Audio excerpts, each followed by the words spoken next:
Hey everybody, we're gonna make some pressure cooker instant pot tomato soup. Totally vegan, tomato bisque. It's gonna be delicious, just as good as the original, no dairy, healthy. Let's get to it.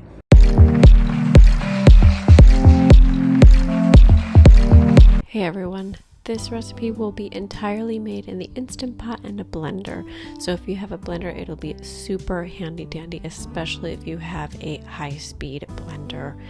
For this recipe, we're going to be using cashews instead of dairy cream, and this will be what makes this plant-based vegan version of the tomato soup super creamy. On the saute setting in your Instant Pot, we're going to add a teaspoon of high quality olive oil in addition to half a red onion roughly chopped. You do not need to dice it because we will blitz everything in the blender afterwards. Add 4 whole garlic cloves. Again, you do not need to mince these. You can if you prefer.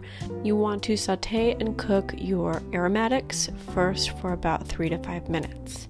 Afterwards, I add 6 to 8 halved roma tomatoes. You can choose to do 8 if you really want to make a giant portion of this soup, but 6 is what I used and it worked wonderfully. Combine the tomatoes with the onion and the garlic so that they get covered in oil and nicely brown.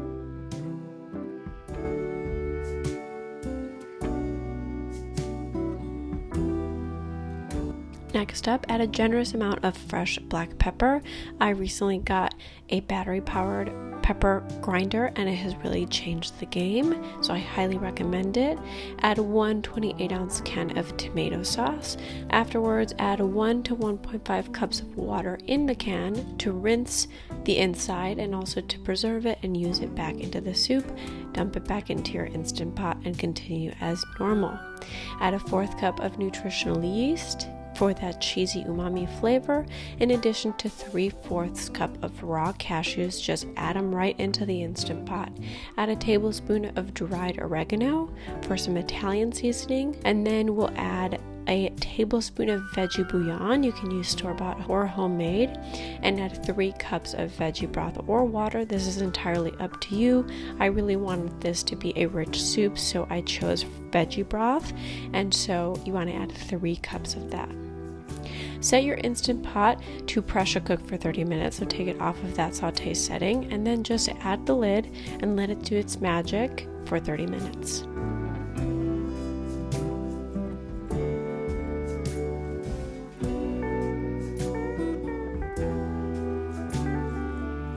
Once the soup is done and the steam has been released, it'll look something like this. The tomatoes will be nice and brown and soft. Afterwards, I add all of my soup in addition to 1 cup of fresh bagel to my Vitamix. I highly suggest a high-speed blender, especially a Vitamix, because those cashews will be the smoothest when you blend this soup in a Vitamix.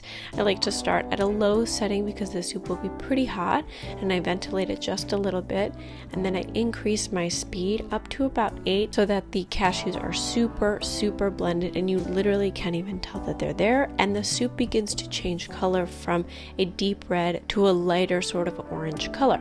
Add 1 to 2 tablespoons of your sweetener of choice if you'd like this soup to be a little on the sweet side for balance. I chose to use a no-calorie sweetener because this tends to work nicely and it doesn't have any calories, so it's a nice balance of flavors. And your soup will be creamy and delicious. You won't even see the basil, but it should be a sort of deep, rich orange hue, as is most tomato soup. I add all to a large soup plastic Tupperware because I'll let my soup cool completely and then I'll store it in the fridge. But it pairs with basically anything you want. You can make a vegan grilled cheese. We had it with some sandwiches and it's the perfect soup, and honestly one of the easiest things you can make, especially if you use the Instant Pot. I've made different versions of tomato soup and this has been my favorite yet. If you guys like this recipe, be sure to subscribe to the channel for full recipes every single Friday and daily shorts where I post content about PhD lifestyle, fitness, and also vegan recipes. I hope you guys choose to come along for the journey. See you next time.